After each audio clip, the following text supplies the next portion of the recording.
प्रभु यीशु मसीह के नाम से सबको जय मसीह की। आज का वचन है मत्ती रचित सुसमाचार उसका 4 अध्याय 3 और 4 वचन।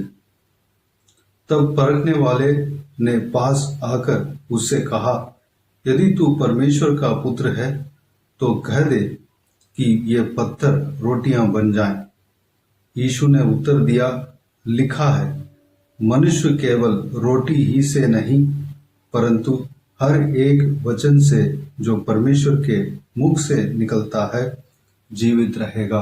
प्रियो, यहाँ पर हमारे परमेश्वर प्रभु यीशु मसीह के जीव काल में जब इंसान बनकर जन्म हुए थे, उस समय सेवकाई में जाने से पहले 40 दिन 40 रात वह निराहार रहा, फास्टिंग रहा, उपवास रहा।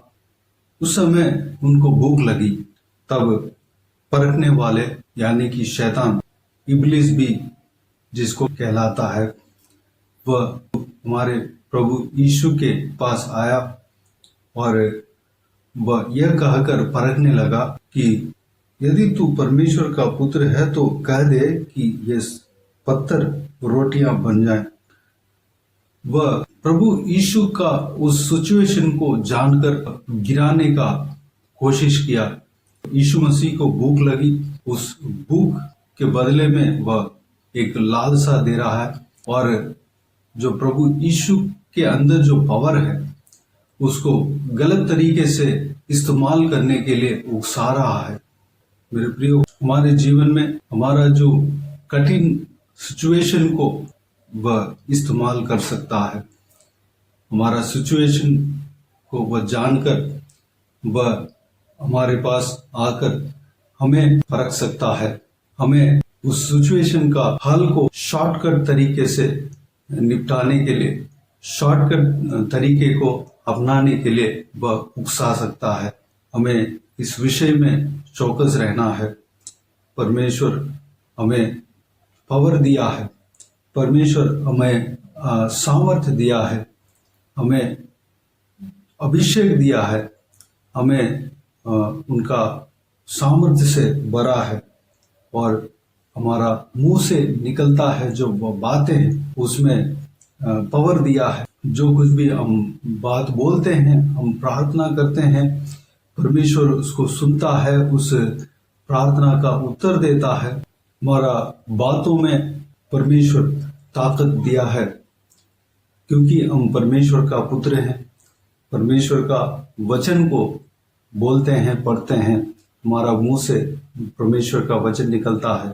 हमें जो परमेश्वर के दिया हुआ पावर को, परमेश्वर के दिया हुआ अभिषेक को, परमेश्वर का दिया हुआ वरदान को, गिफ्ट को शैतान शॉर्टकट तरीके से या गलत काम के लिए यूज करने के लिए उकसा सकता है।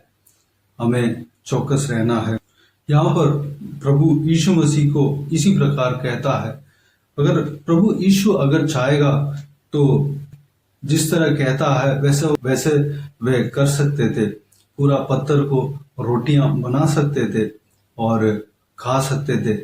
लेकिन जहां पे अद्भुत कार्य करना है, जिस विषय के लिए कहाँ पे अद्भुत कार्य करना है, वह चीज मालूम था, वह चीज जानकर रखा था। अपने पावर को, अपने सामर्थ्य को कहाँ इस्तेमाल करना है वह मालूम था।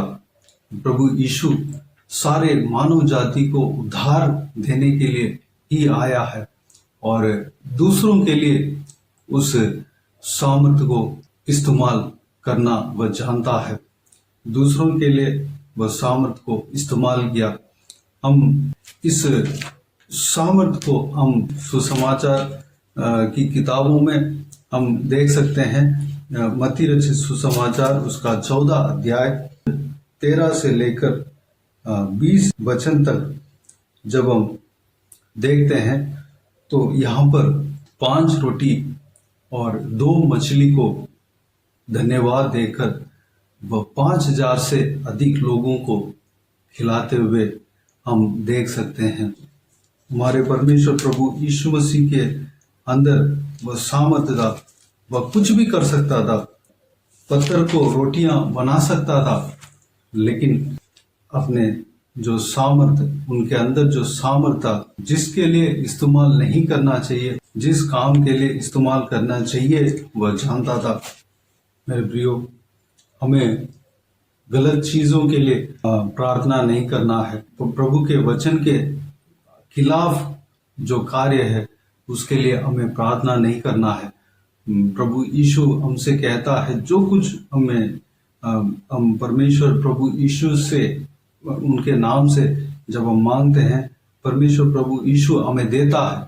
हम इसी को आशीष बोलते हैं तो परमेश्वर प्रभु यीशु उनको आशीष देता है। हमारा जो मुंह से निकलता है, वो उस बात को हम सही जगह पर सही तरीके से सही इस्तेमाल करना चाहिए। इस विषय में हमें चौकस रहना चाहिए। हमें पवित्र आत्मा हमें अगुवाई करेगा। दूसरी बात, प्रभु यीशु वचन के द्वारा ही इब्लिस को जवाब दिया है। वह वचन के द्वारा ही उसका सामना किया है। बाइबल वचन में लिखा है, मनुष्य केवल रोटी ही से नहीं परंतु हरेक वचन से जो परमेश्वर के मुख से निकलता है जीवित रहेगा। जिस तरह हम पहले ही हम देखे हैं कि प्रभु यीशु जानता था कि किस समय किस वचन के अनुसार चलना है, किस समय किस वचन को पालन करना है, वह जानता था। मेरे प्रियो, शैतान हमें वचन के द्वारा भी भरमा सकता है। हमें उस विषय में चौकस रहना है। शैतान के उकसाने पे नहीं आना है। हमें ज्यादा से ज्यादा वचन पढ़ना है, साथ ही साथ हमें प्रार्थना करना है। परमेश्वर के आत्मा हमें चलाएगा।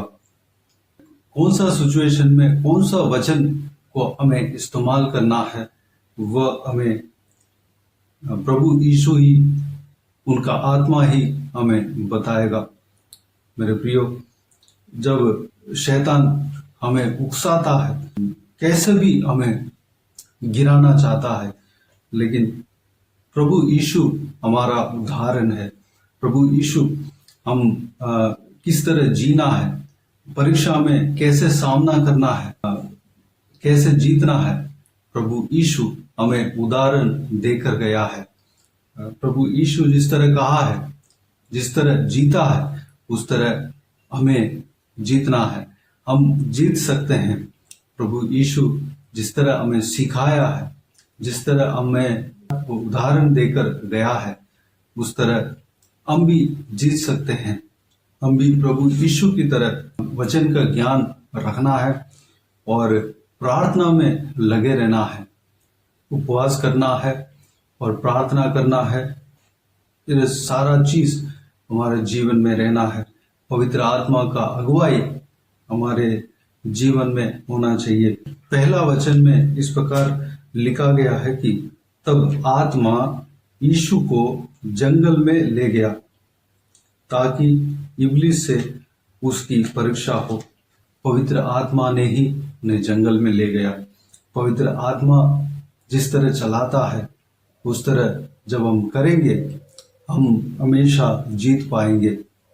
पवित्र आत्मा हमें कौन सा जगह पर किस वचन के अनुसार चलना है, किस कार्य को करना है, कौन से सिचुएशन में क्या करना है, वह हमें बताएगा, वह हमें चलाएगा, सिखाएगा। इसके अलावा और 2 बार परमेश्वर के वचन के द्वारा ही इब्लिस, शैतान, परमेश्वर प्रभु यीशु को परखा। परमेश्वर प्रभु यीशु को गिराने के लिए वह कोशिश किया, लेकिन प्रभु यीशु परमेश्वर के वचन के द्वारा ही उस सिचुएशन में जो वचन कहना चाहिए, जिस वचन के अनुसार चलना चाहिए, उस वचन को जानकर वह उस वचन के द्वारा वह जीत पाया। आगे जब हम पढ़ते हैं, इस बात को हम जान सकते हैं। आने वाला समय में इस विषय के बारे में हम देखेंगे। हम भी कौन सा सिचुएशन में कौन सा वचन को इस्तेमाल करना है, हमें जानना है। हमें जानने के लिए पवित्र आत्मा का अभिषेक हमें जरूरत है। प्रभु यीशु जिस तरह परमेश्वर के वचन के द्वारा जीत पाया, हम भी परमेश्वर के वचन के द्वारा शैतान से जीत पा सकते हैं। हमारे लिए जो परमेश्वर ने अभिषेक दिया है उसको गलत तरीके से इस्तेमाल करने के लिए अगर शैतान उकसाए तो हमें उस बात पर नहीं जाना है, बल्कि जो परमेश्वर के आत्मा जो चलाता है उसी बात पर, परमेश्वर के आत्मा हमारे सिचुएशन के अनुसार, हमारा सिचुएशन कई तरीके का हो सकता है, उस सिचुएशन के अनुसार जो वचन है उस वचन के अनुसार चलने के लिए अगुवाई करेंगे। उस वचन के अनुसार हमें चलना है। परमेश्वर के आत्मा के अगुवाई के लिए हमें प्रार्थना करना है, हमें वचन पढ़ना है, साथ ही साथ हमें प्रार्थना करना है। जिस समय पर उपवास करना हो उपवास भी करना है, हमें प्रार्थना करना है। प्रभु यीशु हमसे बातें करेगा और हमें चलाएगा। तो आइए हम प्रार्थना में जाएं।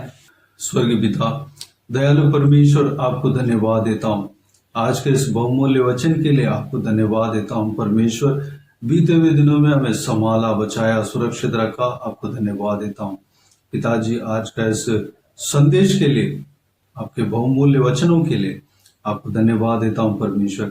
पिताजी, जिस तरह आप शैतान का परीक्षा से जीत पाया, हम भी परमेश्वर उसी तरीके से हम जीत पाने पाए परमेश्वर। पिता, आपने हमारे लिए उदाहरण देकर गया, आपके जीवन में पिताजी एक उदाहरण हमारे लिए देकर गया परमेश्वर। पिता, हम भी आपकी तरह कौन सा सिचुएशन में किस वचन के अनुसार हमें चलना है, हमें परमेश्वर जानकारी होनी चाहिए पिता। पिताजी, उसके लिए हमें पवित्र आत्मा का अगुवाई चाहिए परमेश्वर। जिस तरह आप पवित्र आत्मा के अगुवाई के अनुसार चले थे, हम भी पवित्र आत्मा का अगुवाई के अनुसार चलने पाए परमेश्वर। शैतान के बरवाने वाले बातों में हम नहीं फंसने पाए परमेश्वर, अनुग्रह देना पिताजी। हम वचन के पढ़ने के साथ साथ हम प्रार्थना में बने रहने के लिए अनुग्रह देना परमेश्वर। प्रार्थना करते रहने पाए, आपकी स्तुति आराधना करते रहने पाए, जिस समय उपवास करना हो उपवास करने पाए परमेश्वर, जिस समय प्रार्थना करना हो प्रार्थना करने पाए, जिस तरह आपके वचन को पढ़ना हो पढ़ने पाए परमेश्वर, मनन करना हो मनन करने पाए परमेश्वर, अनुग्रह देना। पवित्र आत्मा हमें अगुवाई करना, जो हरेक व्यूअर्स को जो इस वीडियो को देख रहे हैं उन सभी को जीवन में आप परमेश्वर कार्य करना, अगुवाई करना, सही रास्ते में आप लेकर जाएंगे परमेश्वर। सही सिचुएशन में सही वचन के अनुसार चलने के लिए अनुग्रह देंगे। आपको धन्यवाद देता हूँ, आपने जो अभिषेक दिया है उस गलत तरीके से इस्तेमाल नहीं करने पाए परमेश्वर। पिताजी, हम गलत कामों के लिए हम प्रार्थना नहीं करने पाए परमेश्वर, अनुग्रह देना पिता। पिता, हम क्या प्रार्थना करना है, किस विषय के लिए प्रार्थना करना है परमेश्वर, आप हमें सिखाना, आप हमें चलाना परमेश्वर। आपके वचन, आपके नियम, आपके धर्म के अनुसार हमें प्रार्थना करना है परमेश्वर, अनुग्रह देना पिता। हालेलुया। शॉर्टकट हमारे जीवन में नहीं होना चाहिए पिता, अनुग्रह देना। सभी को आपके बहुमूल्य वचन के अनुसार चलाना पिता। बाकी सारे बातों को आपके हाथों में सौंपते हैं। सारा जलाल, आदर, महिमा आपको मिलते रहे। सारा दुआ प्रार्थना को प्रभु यीशु मसीह के नाम से मांगते हैं, सुन और ग्रहण कर। आमीन आमीन। प्रभु यीशु मसीह के नाम से प्रभु यीशु मसीह का आशीष और अनुग्रह हम सभी के ऊपर बने रहें। आमीन आमीन। मेरे प्रियो, इस चैनल को सब्सक्राइब करें और शेयर करें। अगर किसी को भी प्रार्थना का विषय हो तो डिस्क्रिप्शन में और स्क्रीन में प्ले हो रहा है उस नंबर पर कॉल करके प्रार्थना करा सकते हैं। हम आपके लिए प्रार्थना करेंगे। विशेष करके बुधवार और शनिवार को आपके व्हाट्सएप में वॉइस मैसेज के जरिए प्रार्थना करके भेज दिया जाएगा। उस प्रार्थना में शामिल हो जाइए और आप भी प्रार्थना कीजिए हमारे लिए, इस सेवकाई के लिए, हमारा परिवार के लिए, इस सेवकाई में जुड़े हुए हरेक जन के लिए, हर एक सब्सक्राइबर्स के लिए प्रार्थना करें। परमेश्वर आप सबको आशीष दे। इस सेवकाई के द्वारा परमेश्वर आपके जीवन में कार्य किया हो वो भी हमें बता सकते हैं, ताकि हम सब मिलकर परमेश्वर को धन्यवाद दे सके, महिमा कर सके। प्रभु यीशु आप सबको आशीष दे। आमीन आमीन।